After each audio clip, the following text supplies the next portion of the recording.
Hello everyone, MikroTik রাউটারের এই ভিডিওতে আমরা দেখব কিভাবে একটি মাইক্রোটিক রাউটারের ব্যাকআপ নিতে হয় এবং রিসেট হয়ে যাওয়া বা সম্পূর্ণ কোনো মাইক্রোটিক রাউটারে সেই ব্যাকআপ ফাইলগুলো রিস্টোর করে সেম কনফিগারেশন ফিরে পেতে হয়। সো ব্যাকআপটা আসলে কেন নিতে হয়? আমরা কিন্তু মাইক্রোটিক রাউটারে বিভিন্ন সময় বিভিন্ন কনফিগারেশন করে রাখি। কোনো কারণে আমাদের রাউটারটি যদি রিসেট হয়ে যায় অথবা আমরা নতুন কোনো মাইক্রোটিক রাউটারে সেম ভাবে কনফিগারেশন করতে হয়, তাহলে কিন্তু আমাদের একটি ব্যাকআপ ফাইল থাকলে খুব সহজে সেম কনফিগারেশন ফিরে পেতে পারি। তো চলুন আমরা দেখি কিভাবে খুব সিম্পল ভাবে মাইক্রোটিক রাউটারের ব্যাকআপ নিতে হয় এবং সেটাকে রিস্টোর করতে হয়। শুরুতেই আমরা উইনবক্সের সাহায্যে আমরা আমাদের মাইক্রোটিক রাউটারে লগ ইন করে নেব। মাইক্রোটিক রাউটারে ব্যাকআপ নেওয়ার জন্য আমাদের যে ফাংশনটিতে যেতে হবে, এখানে দেখুন ফাইলস নামে একটি অপশন রয়েছে, এখানে আপনাকে যেতে হবে। এখানে যাওয়ার পরে দেখবেন আপনার সবগুলো এখানে জমা হয়ে থাকবে। আপনি এখান থেকে খুব সিম্পল ওয়েতে আপনি এখানে আপনার রাউটারের ব্যাকআপ নিতে পারেন। দেখুন এখানে ব্যাকআপ নামের একটি অপশন রয়েছে। তো আমাদেরকে ব্যাকআপ নেওয়ার জন্য এখানে ব্যাকআপে ক্লিক করতে হবে।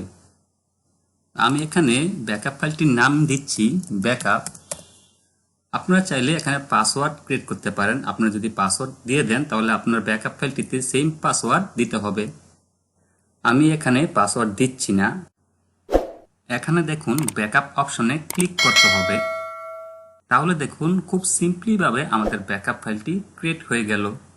তো একটা জিনিস আমরা খেয়াল করে দেখুন, আমাদের এখানে কিউ ক্রিয়েট করা রয়েছে, আমাদের আইপি অ্যাসাইন করা রয়েছে, আমাদের বেশ কিছু কনফিগারেশন করা রয়েছে।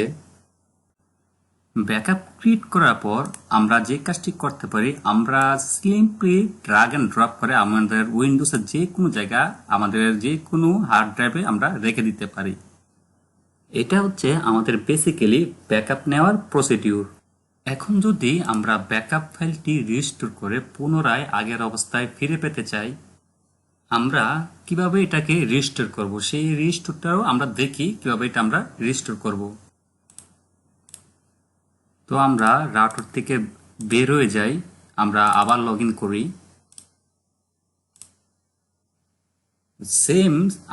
সেম ওয়েতে আমরা কাজ করব। ফাইলে গিয়ে আমরা এবং যেখান থেকে আমরা ব্যাকআপ নিয়েছিলাম, দেখুন আমাদের ব্যাকআপ ফাইলটি আমাদের উইন্ডোজে রয়েছে। সেই ব্যাকআপ ফাইলটিকে জাস্ট ড্রাগ এন্ড ড্রপ করে এখানে ছেড়ে দিতে হবে। এখানে ছেড়ে দিলে দেখবেন ওই ব্যাকআপ ফাইলটি এখানে রিস্টোর হয়ে যাবে।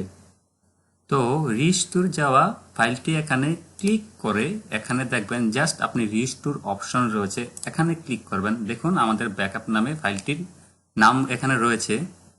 তারপর আপনি এখানে যদি পাসওয়ার্ড দিয়ে থাকেন, আপনি পাসওয়ার্ড দিয়ে আপনি রিস্টোর দিবেন। আমি যেহেতু পাসওয়ার্ড দেইনি, সেক্ষেত্রে আমি এখানে পাসওয়ার্ড দেব না।